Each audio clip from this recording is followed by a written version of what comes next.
दोस्तों, बसंत पंचमी पर जरूर पढ़ें ये व्रत कथा।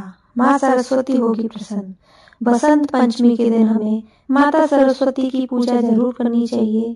खासकर ये पूजा विद्यार्थियों को जरूर करनी चाहिए। कहते हैं माता सरस्वती इस पूजा से प्रसन्न होकर विद्यार्थियों को ज्ञान तथा बुद्धि प्रदान करती है।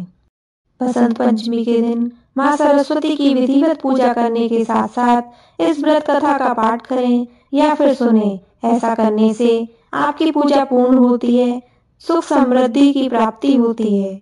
जैसा कि आप जानते हैं, माता सरस्वती ज्ञान की देवी है। इनकी पूजा करने से ज्ञान बढ़ता है और घर में सुख शांति मिलती है। हिंदू धर्म में बसंत पंचमी का विशेष महत्व है। यह पर्व विद्यार्थियों के लिए काफी होता है, क्योंकि इस दिन ज्ञान, विद्या, संगीत की देवी माँ सरस्वती का जन्म हुआ था। इसीलिए इनकी पूजा करने से शुभ फलों की प्राप्ति होती है। इसके साथ ही इस दिन से ही छोटे बच्चों को विद्यारंभ संस्कार भी किया जाता है। इस साल बसंत पंचमी का पर्व 3 फरवरी 2025 को मनाया जा रहा है।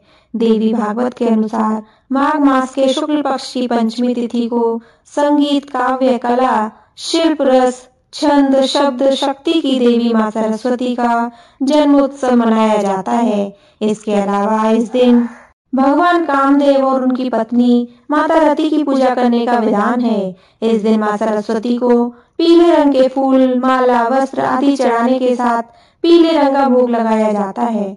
इसके साथ ही इस दिन सरस्वती माता की विधिवत पूजा करने के साथ इस व्रत कथा का पाठ अवश्य करना चाहिए। आइए जानते हैं बसंत पंचमी की संपूर्ण व्रत कथा।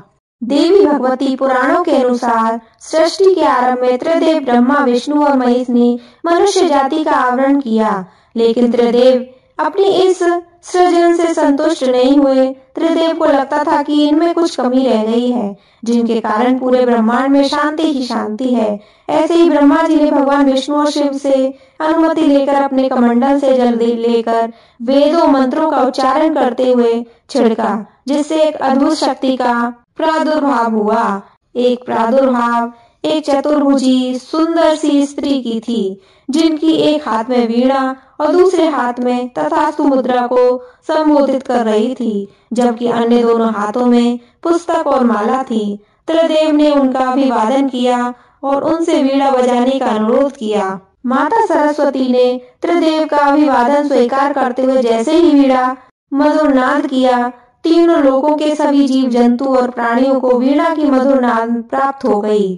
समस्त लोग वीणा के मधुरता के भाव विभोर हो गए। माँ की वीणा की मधुरता से समस्त लोग में चंचलता व्याप्त हो गई। इस कारण त्रिदेव ने माँ को सरस्वती के नाम से संबोधित किया। जब वह प्रकट हुई और ब्रह्मा जी के अनुरोध करने लगी, ब्रह्मा जी के अनुरोध पर उन्होंने अपनी वीणा से ब्रह्मा जी की रचना को जीवन प्रदान किया। जब उन्होंने वीणा बजाना शुरू किया तो पहला अक्षर सा निकला, जो वर्णमाला 7 संगीत सुरों में से पहला है। इस प्रकार ध्वनि रहित ब्रह्मांड को ध्वनि प्राप्त हुई। इससे भगवान ब्रह्मा प्रसन्न हुए और उन्होंने सरस्वती का नाम वागेश्वरी रखा। उसके हाथ में वीणा है, इसलिए उन्हें वीणा पाणी भी कहा जाता है। बोलो माता सरस्वती की जय।